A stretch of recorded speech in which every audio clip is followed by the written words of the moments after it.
Resupply with me, Guy Next Door. And me, Fan. And we're bringing you your weekly resupply of all things Laserforce. Welcome back to the podcast, episode 3.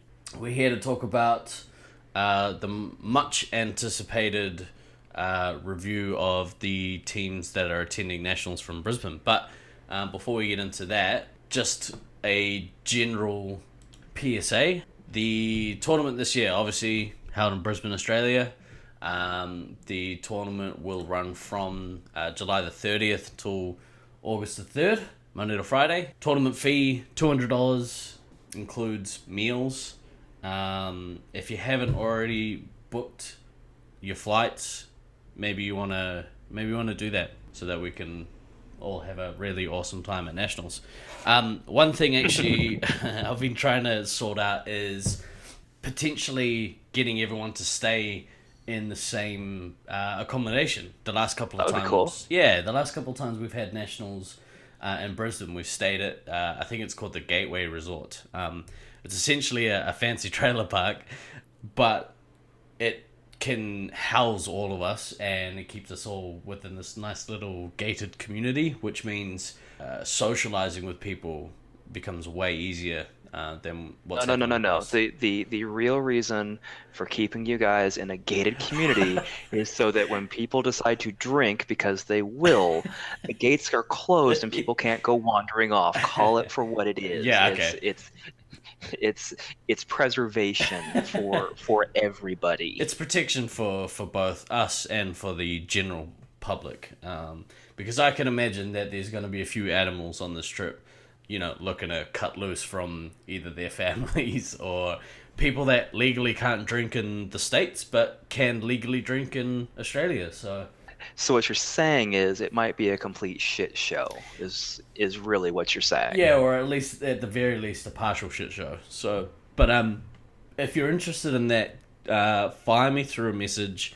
I'll be contacting the appointed captains, I guess, of each team, just to see what their plans are for accommodation, and maybe we'll be able to square something up. So, yeah, that'd be really cool. And when Steve-O says fire him through a message, he means either A, leave a comment on this video, B, send us an email to laserforcetournaments@gmail.com, or C, actually find him on Facebook. His name's Steven Gardner. Oh, no. My name's Chris Don't put my details out on you can find us on the internet. because I'm so worried about this community knowing my name. If they don't know my name by now, I don't know. There's probably just other things wrong. So yeah, we'll try and sort that out. That'd be really cool.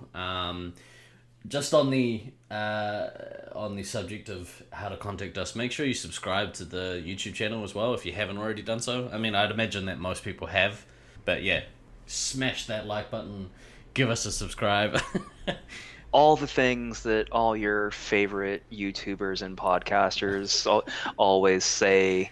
Although, I mean, it's not like we're making any money on this. I just want to be clear to everybody. We don't have enough views on this channel for it to be monetized, even if we wanted it to be. So...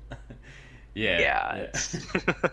Really, the benefit in subscribing is that when these glorious podcasts come out, you'll be able to have our dulcet tones rocking your eardrums.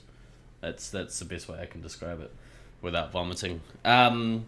So let's go into the Brisbane teams. I don't know about Than. But I've played with a few of the people here, but there are a lot of people that I don't know super well. So we were lucky enough to receive some general write-ups from Taipan about the teams. We'll let him sort of post those and people can peruse them when they're ready. But we'll go through the people that he's listed here. Who do you want to start with?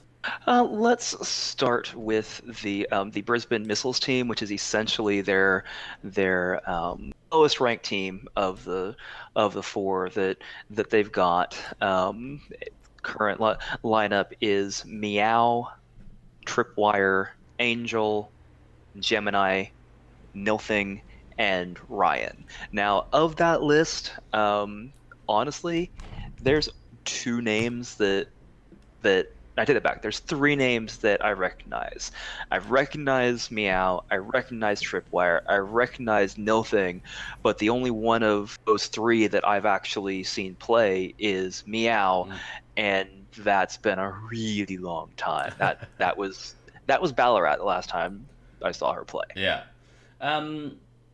It's interesting that based on the positioning that Taipan has sent through, it's interesting to see Meow in more of an attacking role than what I think that I've seen her play in previous nationals. From memory, I think she only really played Resup or Scout at a push, but I think she's got a bigger workload on her plate this national, so it'd be rad to see how she does.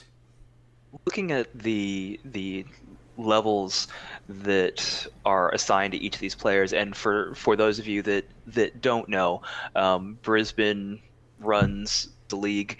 I want to say pretty much about 3/4 of the year they've got league seasons going, and they rank their players on a 1 to 12 level system, and Meow's the highest rated player on this team at a 6.5, and it goes down to Ryan, who's a 2 at the time of Taipan sending this through. So just based on the leveling of this team, I mean this is very clearly a lot of newer players, a lot of lower ranked players that really I think are looking at this tournament probably more more as an experiential thing. They're used to playing against the other people on the other three teams that we're going to go over, but this for a lot of this list is going to be their first time playing against people that are not from Brisbane. So I played a couple of times when I've been on holiday over in Brisbane. I've played against Angel before as well. I met Angel, and yeah, like I said, like there's a lot of inexperience on the team, but whenever even an inexperienced team plays against the best in the world, I would imagine that they're still going to be quite competitive at nationals, which is pretty awesome. Oh yeah, I mean, I'm definitely not saying that this is going to be a bad team by any means. I mean, just the fact that they're playing in their own maze is definitely going to be a huge positive. You cannot overestimate how important home field advantage is on a maze that is as idiosyncratic as in Brisbane's is. Exactly. So there's definitely going to be some interestingness with this team. I think it'll be a good experience for them as far as getting their teeth cut at the inner center level. For sure. So with the next team, the lineup that we have here, we have Striker, Squizzer, Dezza. These are all very Australian code names. Cookie, Toyota, and L, or is it Ellie? I'm not sure. That's a name that I don't recognize in that team, but everyone else very, very familiar with. Some of those guys have been playing for quite a long time. Looking at this team, I mean, there's four of the six that I'm relatively familiar with. Yeah. Striker and L are the two that I'm not. And would somebody in the comments tell us, what the correct pronunciation of L's name is? Is it L? Is it Ella? Just let us know. Yeah. So going forward, we don't sound like complete idiots. I mean, we can do that well enough all on our own without the additional, not pronouncing somebody's name right. I really dislike pronouncing people's names and code names incorrectly. So yeah, let us know. I mean, looking at this team, I mean, we've got level ranks from 3 up to 8.5, but that 3 is kind of an outlier here. So the first Brisbane team that we looked at. I mean, we had a range from 2 to 6.5, but the middle four was 4, 4.5, 5, 6. So, I mean, it's very kind of very even spread between top and bottom.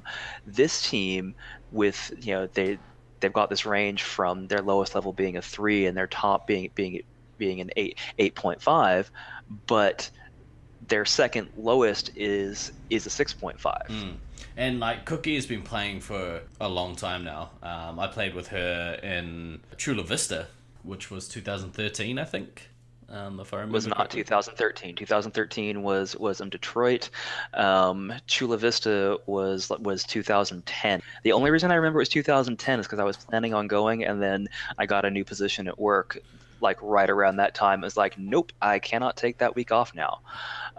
So I didn't. It's been 8 years since then. What the hell? Yeah, well, congratulations, you're getting old. Cookie was also in Syracuse in 2011 as well. So she's played in a few different nationals. Same with Desert, actually. He's played a couple nationals, I believe, now. He was a key contributor in one of the teams that were in the 2014 Brisbane Nationals.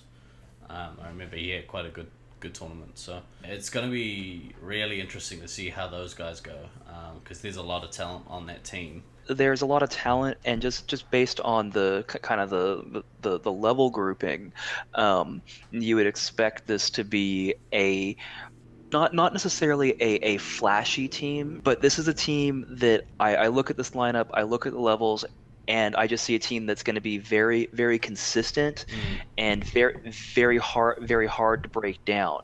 They may not have that one game breaker type player, but my assumption with this team is going to be that they're going to play very well as a unit, and they are going to make your life freaking miserable when you're trying to attack, because I feel like they're going to defend very well as a unit, and they're going to attack very well as a unit. So, that in and of itself, could end up surprising some people. Yeah, I think also, I mean, and this is pure speculation because I haven't seen how Al plays, but I would assume that they'll play. Is it a he or a she? I don't know. I'm gonna say they. So with how Al plays, based on their ranking, I would say they will probably play in that medic role, and it'll be interesting to see how much experience they have in that role, and whether or not they can sort of handle the pressure of some of the stronger attacking teams that are coming, whether or not they can handle what happens, or if they crack. So it'll be interesting to see, but I think the rest of that team are probably going to do pretty well, so especially with Captain Troy at the helm.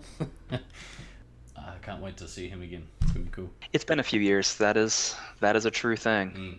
Up next is the Brisbane Young Guns, as they're calling themselves. I think young might be a relative term, but it always is. So as far as the lineup for this team, this is Taipan, Laser Dude, Predator, Glader, Sharpshooter, and JFK. Now, I don't actually have the level breakout for this team, but I mean, I look at this team and there's definitely some firepower here, but in amidst that firepower, you've also got some potential head cases, I think would be the best way to put it. And when I say potential head cases, I'm looking squarely at you, Taipan. And this is nothing that he hasn't said himself to me at different times. Well, it's important to be self-aware, so. Yeah, it is important to be self-aware, but I think this team. I mean, obviously, this team is solid front to back. I mean, you've got Glader, who's Trage's son, who has a ridiculous amount of tournament experience. The rest of the names on here I recognize from previous tournaments as well. But I feel like however Taipan goes is how this team is going to go. If Taipan keeps his head and plays to the relative level that he's projected to, they're going to do really, really well. If Taipan gets mentally out of his game and just can't keep his head focused, there could be some really interesting moments with this team. I hope he can keep his composure, and I hope that, because with this team they have a lot to prove. Well, I think they put a lot of that on themselves, but I hope that they don't let the pressure of feeling like they need to overperform. I hope they don't let that get to them. So they can keep centered. We saw what Taipan could do at Sacramento last year. It's true. And I thought that he had a pretty good tournament. There was a couple of, maybe, shall we say, meshing issues with some of the other guys on the team, but dude can play. I've seen him play in his own maze too, and he's a beast. So yeah, I'm looking forward to seeing them tear shit up. I fully expect this team to perform extraordinarily well again, especially since they're in their home maze. Yeah. I feel like all the Brisbane teams, and we've still got one more to get to, I feel like of all of them, this team is going to be the most susceptible to, if people's heads aren't right. This is the team that I could see melting down if things aren't going their way. Now, having said that, I realize I just put this huge freaking target onto my back. Let's be clear, guys. I don't want to see you melt down, because honestly, that's no fun for anybody. Never go full Nimitz. Never go full Nimitz. Never go full Nimitz. But like I said, of all the Brisbane teams, this is the team that I think would have the highest chance of that happening. And if it happened, it would just catastrophic. I mean, I think, I've seen Glader now in a few different tournaments, and whether or not it's the pressures of being a legend's son or whatever it is, but I think he puts a lot of pressure on himself as well, so almost as much as Taipan. So it'll be, hopefully those two sort of can keep level. I've seen Laser play as well. That guy's pretty good. Actually, he's very good. I can't remember. I think he was in the previous Brisbane Nationals. I think he competed in the previous Brisbane Nationals. I can't remember though. But I've certainly seen him play in his own maze, and he's very good too. So that's a really good team. With that, let's get to the long-awaited golden oldies. And so when Rusty basically first sent me their expected lineup, I'm not gonna lie, my first thought was, okay, well, so everybody else is fighting for second, because this lineup of players is just absolutely ridiculous. You've got Rusty. Who? Tragedy. You've got Jared. You've got Beast. You've got Fredo, and you've got Scorpion. This team is insane. This team is the kind of team that give babies nightmares. They're a team that, causes recessions. They're a team that, if you were going to have anyone rival the Avengers, this would be the team to do that. It's crazy. On paper, these guys are all, not even on paper, these guys are all legends. Legends of our game. If they made Laserforce baseball cards, these would all be $200 cards. These guys are just ridiculous. So with all that ego stroking in mind, do you want to break the team down? we'll start with Rusty.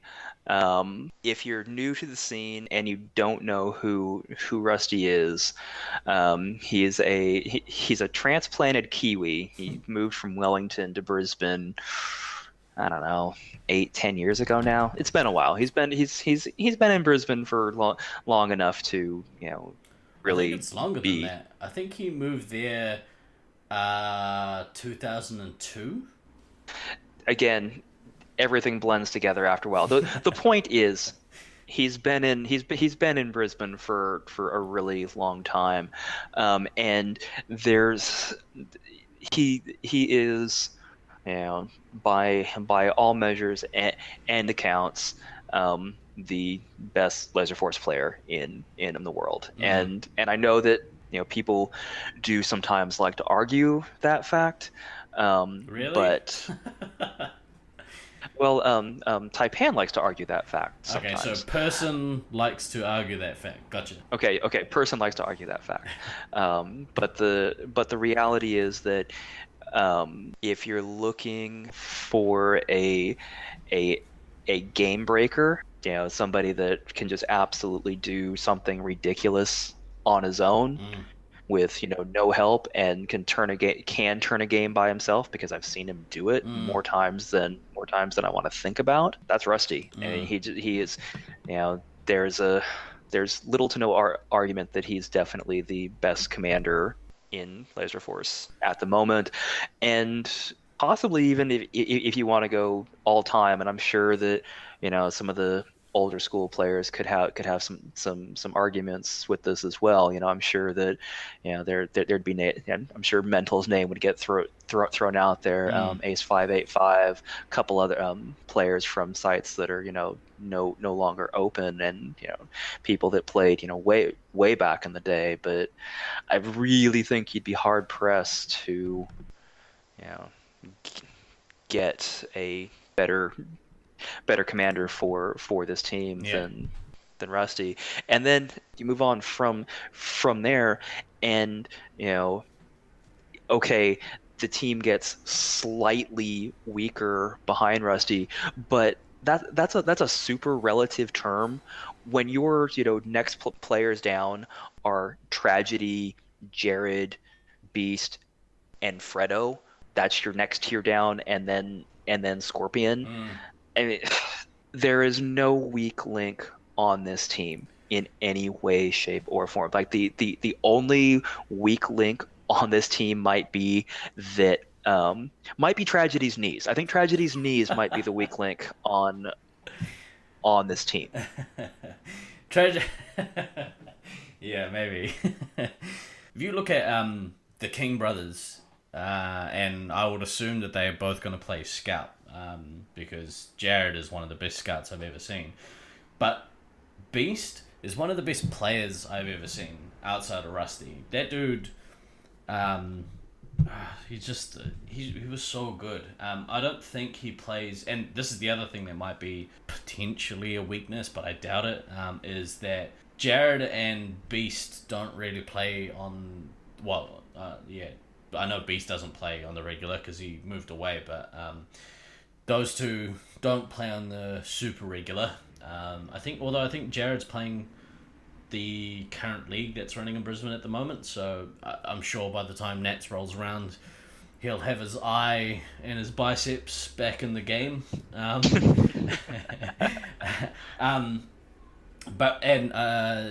know if Fredo has played in a while either, but that guy, again, in his heyday, pre Rusty, as far as I remember, Fredo was considered the best Space Marines player in the world. So this team is a team of living legends, even with Tragedy's knees.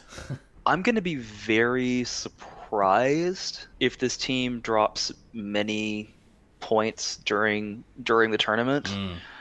Again, I mean, it's one of those things where, I mean, you go into every game hoping for the best result possible. Mm. I don't necessarily have any fear of stepping into the arena against this team. It's more along the lines of, I know what a complete uphill battle it is going to be for every team Yeah. against this team, just because of their overall experience and how well they play together, and the fact that even though that they can get hot-headed between them at times, I've never seen really anybody on this team melt down. I've seen them angry, I've seen them upset, I but saw I've never seen I saw the majority of this team necessarily. pissed Yeah. off after losing in 2003 in Oakley Nets. But I mean, just as a testament to how good this team is, you just take a look at their trophy case. Like, I can't remember a time aside from 2003 that Brisbane, if they attended the Nationals, that they didn't win. In fact, yeah, my whole tenure, 2003, is the only time that I've seen that happen. Technically 2015 in Loveland. Oh, really? Oh, we don't talk about that though, right? Yeah, that's a tournament that doesn't necessarily totally exist. That's the Voldemort of Laserforce tournament. We don't talk about that one. Yeah, but I mean, but not just as a Nationals win record, but as like their personal achievements. I mean, the amount of times I've seen Rusty and Traj as all-star commander and heavy, or MVPs, or any number of individual awards. These dudes just, yeah, they rack up trophies. Yeah, so that team is, I mean, it's going to be fun to play them. That's certainly, I mean, let's call it for what it is. It's going to be fun to play every single one of these teams for different reasons. Yeah. But this is a team that, if you get absolutely smashed by them, you just kind of have to, shake your head, kind of figure out how they just demolished you, and figure out if there's a way that you can counter it. They actually, and I only bring this up to stroke my own ego, but when we hosted Nats in 2006, we managed to take games off, maybe not this team, but a team that featured Rusty and Traj pretty heavily. And we managed to get to the finals with them, and then they did the most ridiculous thing I've ever seen in a tournament, and that was they created the totem pole, and that'll live on in Nationals infamy forever. Laserforce infamy, the totem pole. Boo. And as a direct result of the totem pole, I've never seen Than more red or more visibly shakily angry as he was that day. It was terrifying, actually. I thought you were gonna like Hulk out and punch holes in the walls. And I wasn't necessarily mad at the totem pole. I was mad that people kept fucking feeding points to it. It wasn't until after we figured out a good way of actually counteracting that, but by then it was too little too late, and we ended up coming second, so I'll take that over a very stacked Brisbane team, because I think Baden was in that team as well. Baden and Deadly from Wellington. Yes they were. Oh man, actually on that, Deadly, come back and play some Laserforce, you jerk. Come and play Nationals this year. So yeah, I mean, so at this point, yeah, those are the four Brisbane teams. Good teams, really good teams. Like I said, every game against those teams should be good games, again, for different reasons. But it should all be a good time. So yeah, it'll certainly make Nationals interesting. I think that the goal of the tournament is to take games from the home sites, from the home team, sorry, and that should be everyone's number one goal, if not to win the tournament, obviously. Cool. Goal is always to win, but if you can take some points from the home team, and prevent them from winning even better. Exactly. So that about wraps it up. Until next time, I've been Guy Next Door. I've been Than. And always remember to backtrack, kids. See you next time.